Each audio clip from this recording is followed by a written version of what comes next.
নমস্কার, আশা করি সকলে ভালো আছেন। সুনন্দিতার রান্নাঘরে সকলকে স্বাগত। আজ সম্পূর্ণ নিরামিষ ভোগের বাঁধাকপির ঘন্ট রেসিপি আপনাদের সঙ্গে শেয়ার করব, যাতে আমি একটা বিশেষ মশলা ব্যবহার করেছি। এর স্বাদও কিন্তু হয় অসাধারণ। সামনেই সরস্বতী পুজো, সেদিন সকলের বাড়িতেই মোটামুটি খিচুড়ি রান্না হয়। তার সাথে এরকম একটা বাঁধাকপির ঘন্ট কিন্তু তৈরি করে নিতে পারেন। রেসিপিটা প্রথম থেকে শেষ পর্যন্ত দেখার অনুরোধ জানিয়ে শুরু করছি। এখানে একটা বাঁধাকপি নিয়েছি, তার অর্ধেকের বেশি আমি ছোট ছোট করে কুচিয়ে ধুয়ে রেখেছি।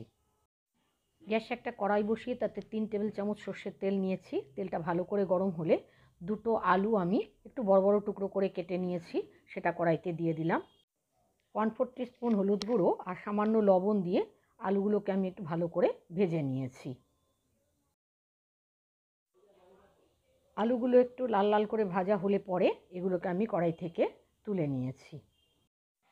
আলুগুলোকে ভেজে তুলে নেওয়ার পর কড়াইতে আমি আরও 1 টিস্পুন তেল দিয়ে দিলাম। এবার ফোড়ন দেব। ফোড়নে দিয়েছি আমি কিছুটা ছোটো এলাচ, দারচিনি, লবঙ্গ, একটা তেজপাতা ছিঁড়ে, আর 1/4 টিস্পুন গোটা জিরে আর একটা শুকনো লঙ্কা। ফোড়নটাকে একটু ভালো করে ভেজে নিয়েছি। ফোড়নটা থেকে যখন সুন্দর গন্ধ বেরিয়েছে তখন কিছু মশলা এখানে দিয়ে দিচ্ছি। এখানে দিয়েছি 2 চা চামচ আদা বাটা, 1/2 চা চামচ লঙ্কা বাটা, ঝালটা আপনারা স্বাদ অনুযায়ী দেবেন, 1/2 চা চামচ জিরে গুঁড়ো, 1/2 চা চামচ ধনে গুঁড়ো আর 1/2 চা চামচ রঙের জন্য কাশ্মীরি লাল লঙ্কার গুঁড়ো। যেহেতু আমি একটা বিশেষ মশলা দেব, তাই এই মশলাগুলো একটু কম দিলাম। এবার এই সমস্ত কিছু একটু নাড়াচাড়া করে নিয়েছি। মশলাগুলো একটু তেলের সাথে মিশিয়ে নিয়ে এখানে একটা বড় সাইজের টমেটো আমি পেস্ট করে রেখেছি, সেই টমেটোর পেস্টটা এখানে দিয়ে দিলাম। এবার টমেটোর পেস্টটাকেও মশলার সাথে একটু ভালো করে মিশিয়ে নিয়েছি। মশলাটা যখন খুব ভালোভাবে কষানো হয়ে গেছে তখন আমি কিছুটা কড়াইশুঁটি রেখেছিলাম, সেই কড়াইশুঁটিটাও কড়াইতে দিয়ে দিলাম। এবার কড়াইশুঁটিটাকেও মশলার সাথে একটু মিশিয়ে নিয়েছি। এরপর যে বাঁধাকপিটা আমি কুচিয়ে রেখেছিলাম সেই বাঁধাকপিটা কড়াইতে দিয়ে দিলাম। বাঁধাকপিটা দেওয়ার পর 1/4 টিস্পুন হলুদ গুঁড়ো আর স্বাদ অনুযায়ী লবণ দিয়ে দিলাম।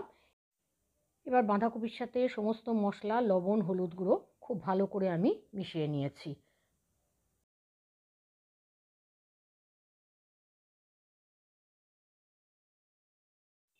বাঁধাকপির সাথে সমস্ত মশলা যখন মিশে গেছে তখন আমি যে আলুটা ভেজে রেখেছিলাম সেই আলুটা কড়াইতে দিয়ে দিলাম। এবার আলুটাকেও বাঁধাকপির সাথে একটু ভালো করে নেড়েচেড়ে নিয়েছি। এরপর বাঁধাকপিটাকে একটু কষিয়ে নিয়েছি। যখন কষানো হয়ে গেছে তারপর কড়াইটাকে ঢাকা দিয়ে 5 মিনিট আমি রেখেছি, যাতে বাঁধাকপি আর আলুটা একটু সেদ্ধ হয়ে যায়। এই সময় আমি একটা বিশেষ মশলা বানিয়ে নিয়েছি। গ্যাসে একটা ছোট কড়াই বসিয়ে তার মধ্যে দিয়েছি 2 চা চামচ গোটা জিরে, 2 চা চামচ গোটা ধনে, 6টা ছোটো এলাচ, কিছুটা দারচিনির টুকরো, 6টা লবঙ্গ, একটা তেজপাতাকে ছোট ছোট টুকরো করে ছিঁড়ে নিয়েছি, সেটা দিলাম।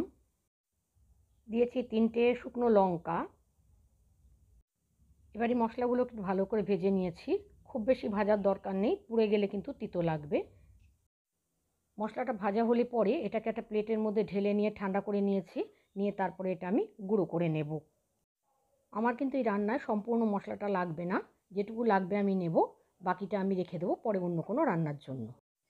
এদিকে 5 মিনিট বাদে আমি কড়াইয়ের ঢাকনাটা খুলে দিলাম। খুলে এবার এটাকে একটু নাড়াচাড়া করে নিচ্ছি। 1 মিনিট বাঁধাকপিটাকে নাড়াচাড়া করে নিলাম। করে এবার চেক করে দেখলাম যে আলুটা এখনও সেদ্ধ হয়নি। সেজন্য কড়াইটাকে আবার ঢাকা দিয়ে আমি আরও 2 মিনিট রান্না করে নিয়েছি। আরও 2 মিনিট বাদে কড়াইয়ের ঢাকনাটা আমি খুলে দিলাম। এবার এটাকে খুব ভালো করে আবার নাড়াচাড়া করে এবার আমি দেখে নিচ্ছি আলুটা সেদ্ধ হয়েছে কিনা। আলুটা সেদ্ধ হয়ে গেছে আর বাঁধাকপি তো সেদ্ধ হয়েই গেছে। এখানে আমি কিন্তু কোনো জল ব্যবহার করিনি। আপনারা কিন্তু ইচ্ছা হলে জল ব্যবহার করতে পারেন।